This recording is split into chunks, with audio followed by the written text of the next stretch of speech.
All right, welcome to The Explainer. Today, we are diving into a procedure that every medical trainee needs to get their head around because it's both incredibly powerful and, well, pretty high stakes.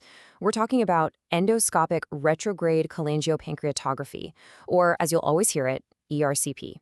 So, what in the world is ERCP? Well, think of it less like a simple reconnaissance mission and more like a special ops intervention. We're not just going in to look at problems in the bile and pancreatic ducts, we're going in with tools through a specialized scope to actively fix them. It's all about therapy. So here's our game plan. We're going to break down what ERCP is all about, figure out who the right patient is for this procedure, walk through the entire workflow, tackle the major complications you have to know, and then talk about what it really means to be proficient. Okay, let's kick things off with the role ERCP plays today. And you know, its job has actually changed a lot over the years. Here's the most important thing to understand right off the bat. ERCP is not for diagnosing problems anymore. Why? Because we've got fantastic, much safer ways to do that, like an MRCP or an endoscopic ultrasound. So, we save this invasive procedure for when we already know what the problem is, and we need to go in and actively treat it. Think of it this way. We're sending in the surgeon, not the scout. So, because it's a therapeutic tool with some serious risks, figuring out who actually needs an ERCP is probably one of the most important steps. Let's get into patient selection. This right here is the constant balancing act. On the one hand, you've got really clear reasons to go in, like a patient with a bile duct stone causing a nasty infection. That's a no-brainer. But on the other hand, you have to be so careful. Take that last one, type 3 sphincter of Oddi dysfunction. That's basically a pain disorder, and doing an ERCP on these patients almost never helps and can actually make things much worse. As a trainee, your job is to always ask, does the benefit of what we're about to do truly outweigh the risks we're about to take? Okay, so you've got the right patient. Now what? Well, we follow a very specific workflow.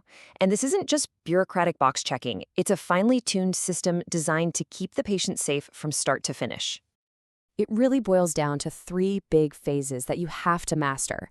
Everything that happens before the procedure itself, and then, just as important, the care that happens after. You know the prep work is absolutely crucial for minimizing risk.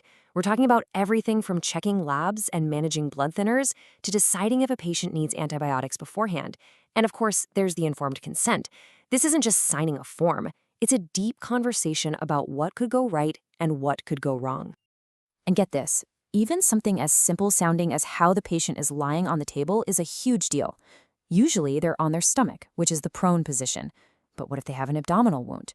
Or you're worried about their airway? Or they're pregnant? You've got to be ready to adapt. Every choice matters.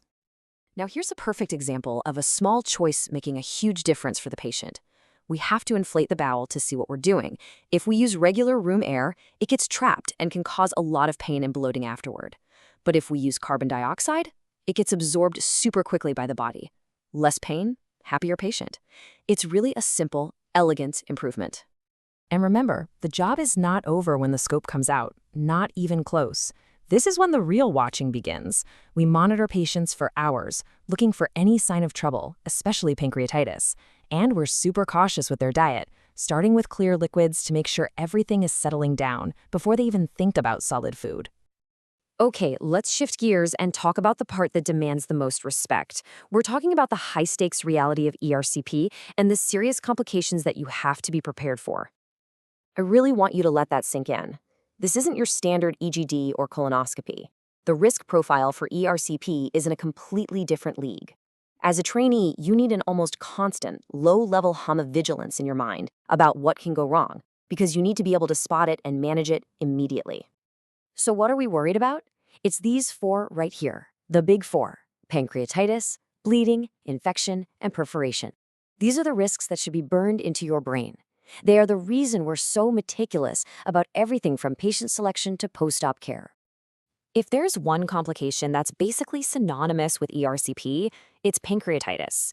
Just the act of putting instruments or dye near the pancreas can irritate it and set off a painful inflammatory reaction. This is, without a doubt, the #1 serious complication we are always trying to prevent. This one's pretty intuitive. Anytime you're doing a procedure where you have to cut tissue, there's a risk of bleeding. And in ERCP, we often have to make a small cut in the bile duct opening, that's called a sphincterotomy, to get stones out or place a stent. And that's where you're most likely to see this complication. So, with stakes this high, you have to be asking, how do we get good at this? How do we perform this procedure safely and effectively?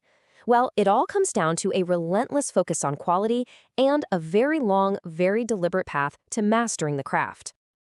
Being good at ERCP isn't just a gut feeling. It's all about the numbers. We measure everything. Are we choosing the right patients more than 90% of the time? Are we successfully getting into the right duct more than 90% of the time? And critically, are we tracking our complication rates, like pancreatitis, relentlessly? You have to know your numbers. Now, I want you to look at this number, $374,794. Just let that sit there for a second. What do you think that represents? Well, that is the average payout for a single malpractice claim related to an ERCP. And this chart really puts it into perspective.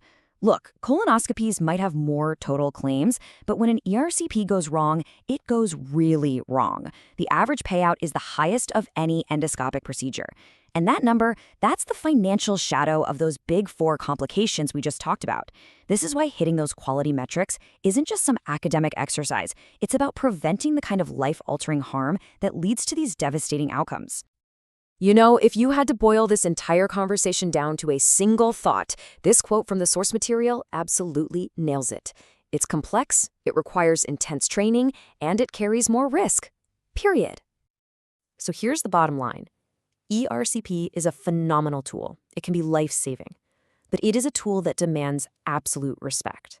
It requires meticulous preparation, a ton of specialized training, and a deep, unwavering understanding of everything that can go wrong. So the real question for every single trainee is not just, can I learn the steps, but am I truly prepared to master this procedure safely?